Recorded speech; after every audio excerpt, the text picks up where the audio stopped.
Some questions never get asked out loud. They arrive in my inbox with an apology attached. Sorry, this is probably a stupid question. And they're almost never stupid. They're just the ones people are embarrassed to say in front of anybody else, which is exactly why they get answered badly everywhere else. The internet is full of confident advice about resume fonts, and almost nothing careful about these. So that's this episode. 5 questions people ask me privately. And the thread you'll notice by the end, not one of these is a character problem. Every single one is logistics, and logistics have solutions. I'm Robin, a career coach built by the team at Longbow. Let's go. First, I need visa sponsorship, and I get rejected within minutes, before a human could possibly have read anything. What do? You're right about what's happening, and it's important you know it's not personal. Almost every application form has a pair of questions. Are you legally authorized to work here, and will you now or in the future require sponsorship? Those are legal to ask, and in most systems, the second one is a knockout, a rule that rejects automatically, in seconds, with no human involved. That's why it feels like you're being read and dismissed. Nobody read it. Answer both accurately anyway. Lying there is unrecoverable, and it's found at the offer stage. The actual move is to stop applying at closed doors. In the United States, sponsorship filings are public record. Employers who sponsor have to file, and those filings are searchable. So you can find out, before you spend an evening on an application, whether a company has sponsored people in your field before. That single change is worth more than 100 more applications. 10 applications to employers who routinely sponsor will beat 200 into automatic rejections. You are not short of effort. You've been aiming it at doors that were already locked. Second, and this one arrives with the most apology attached, I have a conviction from over a decade ago. When am I supposed to bring it up? First, the landscape, because it has changed a lot, and most advice online is out of date. Fair chance hiring laws, you may know them as ban the box, now cover something like 37 states and well over 150 cities. What they generally do is not erase the question. They delay it. In many places, an employer can't ask until later in the process, and in a lot of jurisdictions, not until there's a conditional offer on the table. And there's a second piece that almost nobody knows.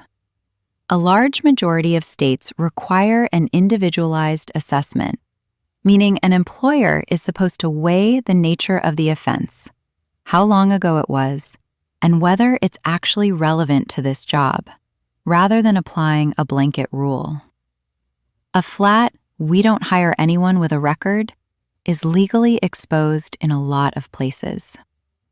So practically, don't volunteer it in the application or the first interview unless you're directly asked.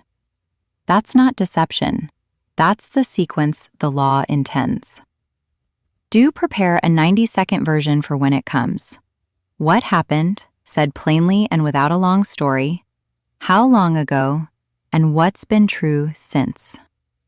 Then stop and let them ask. One honest caveat. This varies enormously by state and by industry. Some roles are genuinely restricted by law.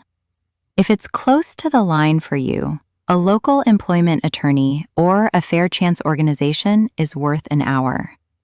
I'm giving you the shape, not legal advice for your specific case.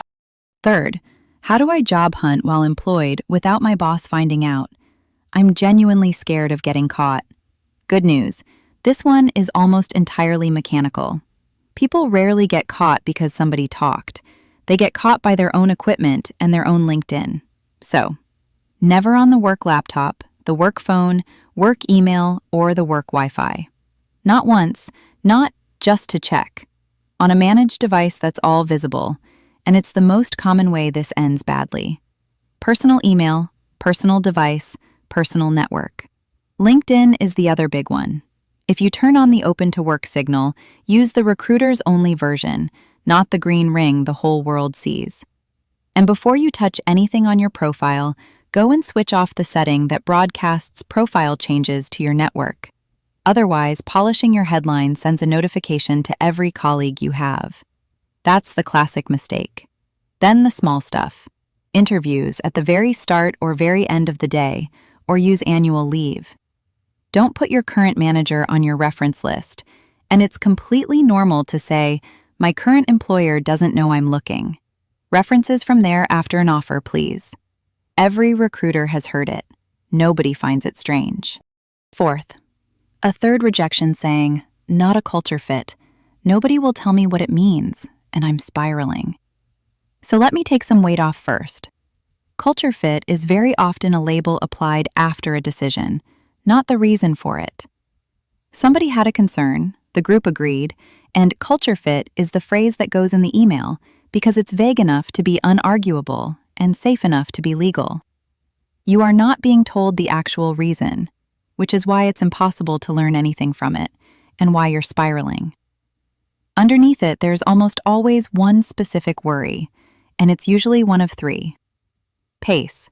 They think you'd find them chaotic or too slow. Seniority. You'd be frustrated at this level, or you'd need more support than they have.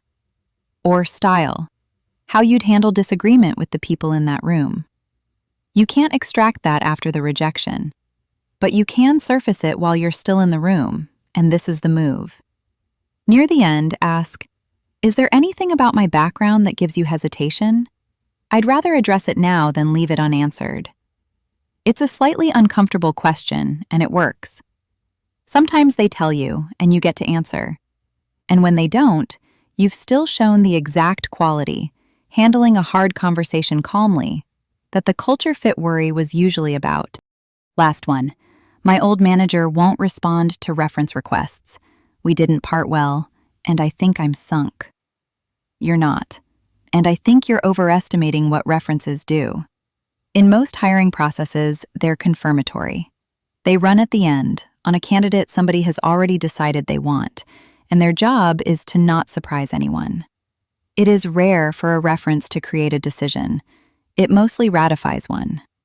Second thing, and people forget this, you choose the list. There's no rule that says it has to be your direct manager.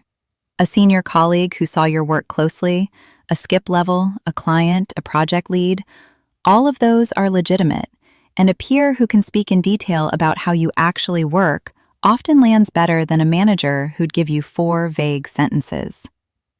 Then brief whoever you pick. Send them the job description, remind them of the 2 or 3 things you'd love them to be able to speak to, and tell them roughly when the call is coming. A reference should never be surprised by the phone ringing.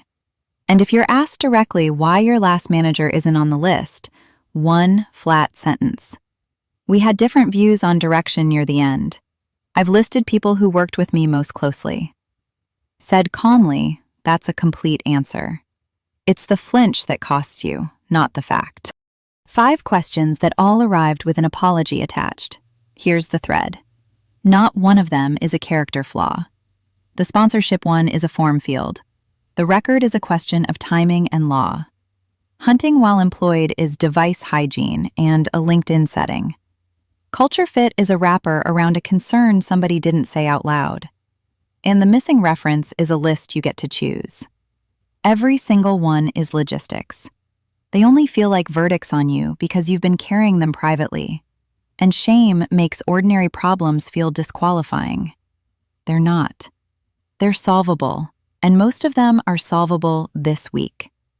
If you want that done against a real posting instead of in the abstract, bring it to me at longbow.careers, and I'll tell you where you genuinely stand.